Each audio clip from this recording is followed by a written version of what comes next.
Thank you so much for this wonderful invitation. I promise you a couple of things. First of all, I'm not as good as and thorough like my previous honored speakers.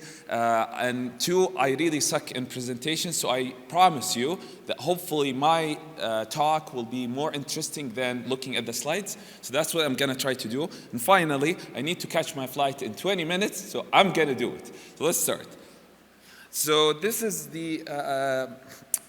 this is a very important,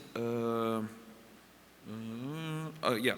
So I think the very important point that I want to highlight is there are a lot to talk about in Behcet disease. And one of the major challenges comes from the heterogeneity of the phenotype or the clinical presentation of Behcet disease. And the second part, which is very important, is the non-specificity of each of the items aside from the genital ulcers. So this is very important to keep in mind, and we'll see how, hopefully, by the end of this presentation, we'll need or we'll hope that we can push for more classification criteria that can adopt more sensitive approach to clinical presentations. Now, of course, I'm going to highlight my methodology, given that I'm a methodologist. So I did literature search, and I did include a lot of papers from Midline. I also used some of the prelim work that we conducted in our center in the field of Behcet disease diagnosis and classification. So, of course, the heterogeneity comes from the specific manifestations. We know that oral ulcer is very common, but also commonest aside from Behcet disease. So idiopathic aphthous ulcer is one of the commonest manifestations. We know that genital ulcer also is an important differential diagnosis and has specificity. Pathergy is a neutrophilic Kupner-like phenomena that can happen in other entity. And vasculitis, as we heard in the previous talk, is fairly widely present in many conditions. Now, oral ocular manifestation is another total ball game because most of us as a rheumatologist will rely on the ophthalmologist's opinion saying that this look like Behcet disease. And of course, we have the CNS and GI manifestation. Now, what is the implication of this heterogeneity? The implication is really on how we classify someone as Behcet disease. And of course, there is difference between classification and diagnosis, but for simplicity, we want to make sure that when we say Behcet disease for someone, that means that he is similar to most of the people following the same classification criteria. Most commonly used one is the earliest one, which is the International International Study Group of Behcet disease, or ISG, which mandate essentially presence of recurrent oral ulcers in addition to two of the following, which is the recurrent genital ulcers, eye inflammation, skin lesions, or presence of pathergy test. However, there is a challenging part in the sensitivity of the ISG classification criteria. And I will mention it soon, but I had to mention something about pediatric patients because they are awesome, and also because you learn a lot from pediatric populations when they present with Behcet-like presentation.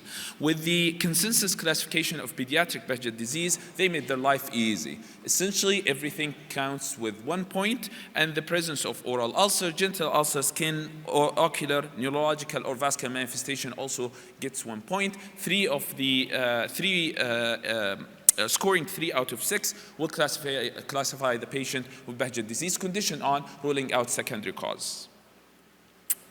However, the same approach was taken by the international criteria of Behcet disease. The ICPD was more recently developed, and in comparison to the pediatric criteria, they gave higher weight to certain manifestation, particularly presence of genital ulcer, the presence of ocular lesions that is classical for Behcet disease, or also the presence of oral ulcers. They also included other manifestations, including the neurological manifestation, into the classification criteria. Now, the implication for that, okay, well, you need to take my word for it. There was an implication for it, but the implication for that is that the performance of the ICPD classification criteria enhance the sensitivity of the classification, i.e., you were able now to classify someone with ocular manifestation, for example, who did not have most of the other manifestations of Behcet disease. Now, of course, that will be on the downside of that is the specificity. Although in the original study of comparison, they had decent specificity, you can see soon that you can misclassify people who tend to have Behcet-like manifestation. And that's most of the focus of this talk. Now, of course, from our study that looked at the patient with Behcet disease in a cohort of 134 patients, you can see that with the ICBD classification criteria, we're able to review the manifestation. Majority had oral ulcers, but their initial, here is the pointer, that's not there. That's fine. You can see on the right side figure that the ocular manifestation is one of the main initial presenting features of the disease. And why is that important? Because we tend to have a referral center from of King Abdulaziz University Hospital, which is an ophthalmology center, and we tend to see a lot of the ocular manifestation of Behcet disease. So that's a very important point to keep in mind, that you can, with the ICBD, expand your classification of patients with ocular manifestation who tend to have less of the other manifestation and include them in your cohort. However, the implication of that is very important as well when you have unusual presentation. And most of the talk today will be on the unusual presentation or unusual feature. Are they Behcet related or not? So the first one comes from a patient, 28 years old, who's originally from Sudan, who had been treated previously with TB and presented with recurrent oral and genital ulcer. He was diagnosed with Behcet disease, which was appropriate based on the both criteria, ISG and ICPD. Furthermore, the patient was controlled on colchicine, then he was switched on anti-TNF, on Imuran, and then anti-TNF, and he was fine. Then he presented with recurrent fever at the early phase of his start of initiation of anti-TNF. This fever was associated with some pleuritic-like pain, and he was found to have serositis, pleural effusion, and pericardial effusion. So the debate that we had in that time is serositis part of Behcet disease presentation? Because it's not a common manifestation. We don't see it in the classification criteria. Is it part, or there's something else that we are missing? And the debate goes on, and we are an academic center, so we love to debate. But we decided to go to another route and actually conduct a systematic review on an individual-based data, looking at all the case reports and cohorts that has been published on Behcet disease that included serositis as one of the manifestations, whether pleural, pericardial, or peritoneal involvement. And you can see we identified 44 patients who had been described as Behcet disease. Most of them meets classification criteria. And in all of those patients, you can see that they actually fulfilled the classification criteria. But in addition, they had some sort of serositis. Most common was pleuritis, followed by peritonitis and pericardial effusion. Most of them at their presentation of serositis had elevated inflammatory markers, and they also 50% of them had fever. And this is a very important point. Now, what about the causes of these serositis? When you look at the causes in these cohorts, you will find that 68 of them were attributed to Behcet disease. I have to warn you that the quality of the case reports was low to moderate. So we had good moderate numbers. We don't have high quality numbers based on Newcastle modified criteria for assessing quality of case reports. Furthermore, 20% of them had actually secondary causes. And on top of the secondary causes, you will see tuberculosis. You had also FMF, and you also had anti-TNF related. So in our case, patient was early initiated on anti-TNF, it could be anti-TNF mediated lupus-like presentation. However, antihistone antibodies was negative, and the fever continued despite a discontinuation of anti-TNF.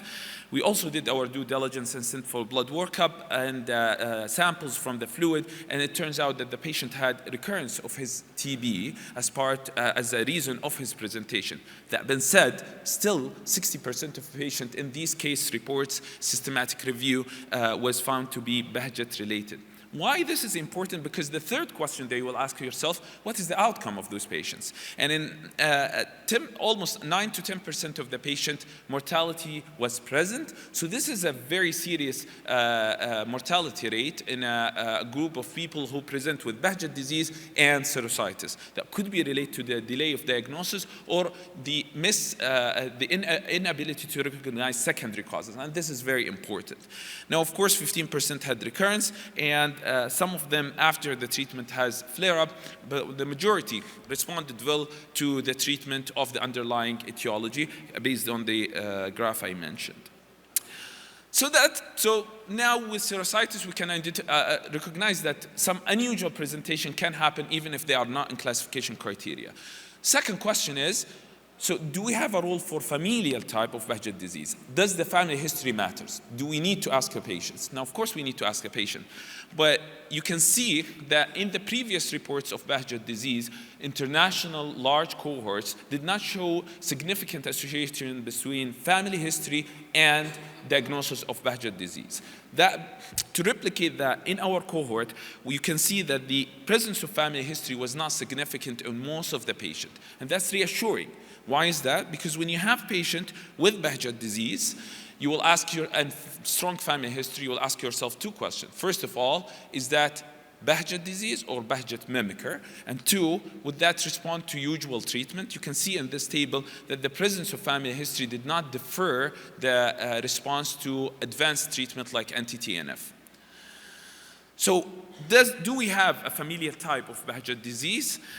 This is a patient who had a 24-year-old lady with recurrent episodes of oral ulcers, history of genital ulcers. She also had very strong family history of similar presentation. She had some episodes of recurrent infections in the form of upper respiratory tract infection and UTIs in the last 3 years. Her exam was unremarkable aside from acne-like lesions, in addition to her history of oral ulcers, and her inflammatory markers were slightly elevated.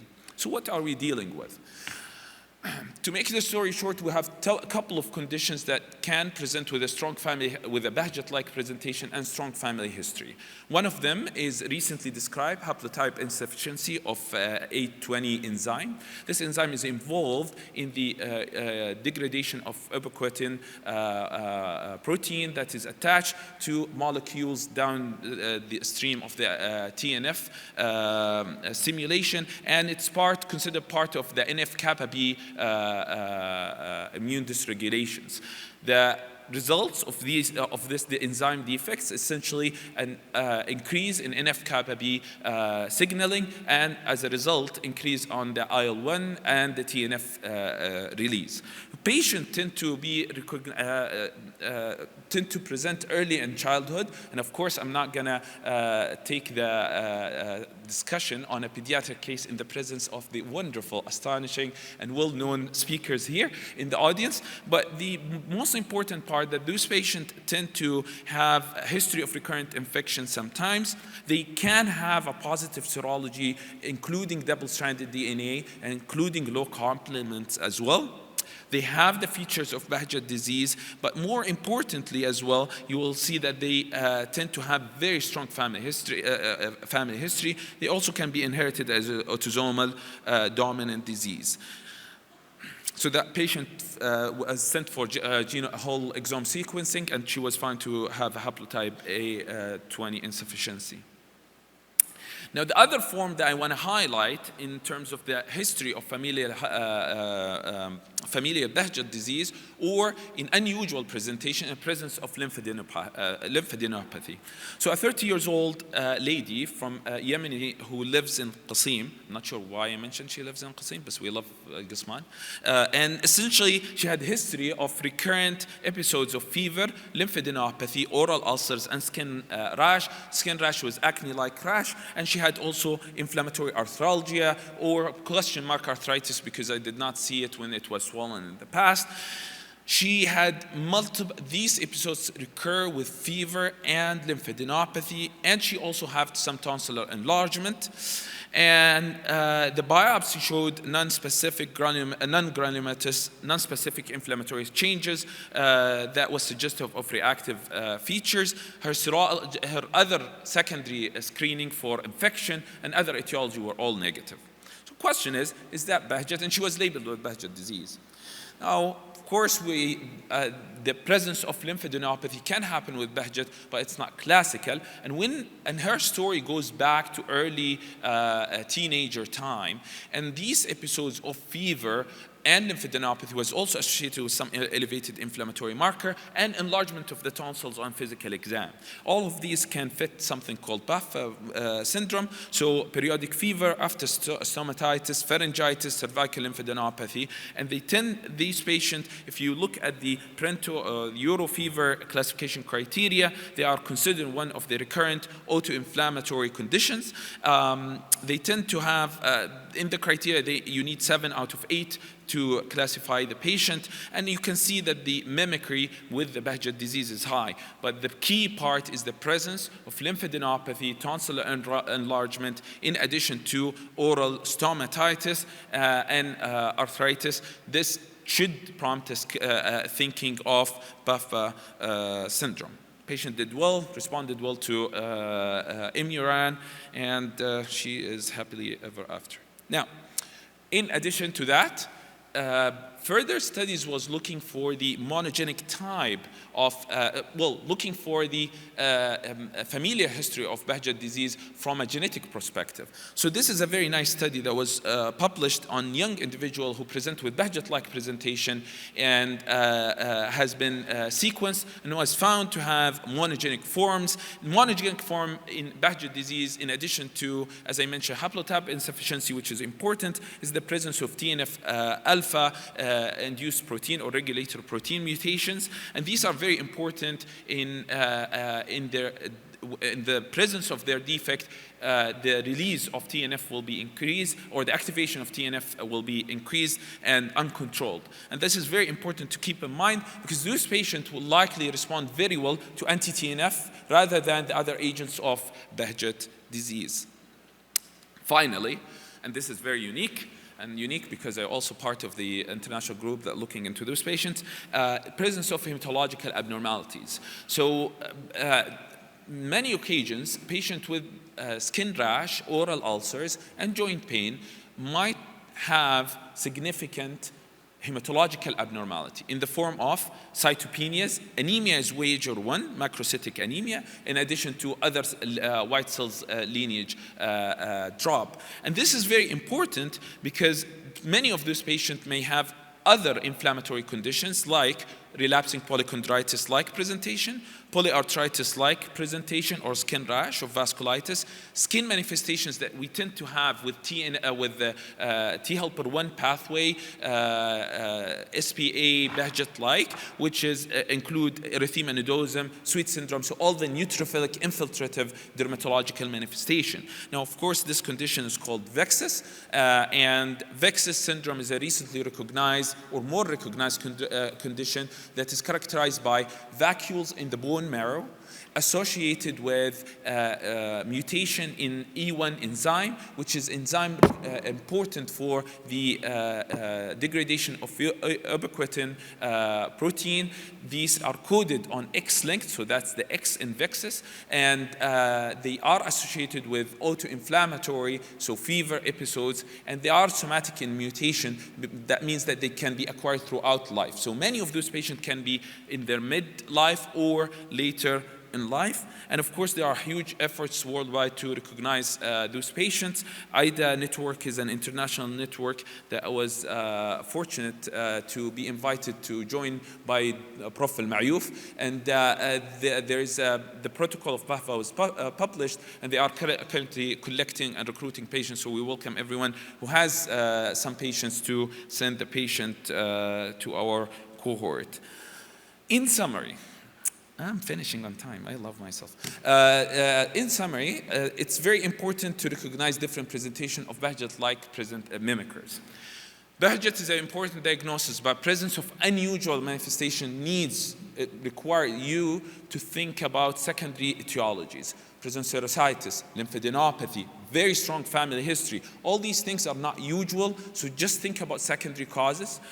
So that's number one. I think we are underutilizing whole exome sequencing and genome-wide studies. They are becoming more publicly available, much cheaper. We need to do that because you will be surprised at the amount of findings that you will find in these studies. And finally, collaborative work are needed to enhance our understanding of unusual presentation. And with that, I conclude. On time. Love it. Okay.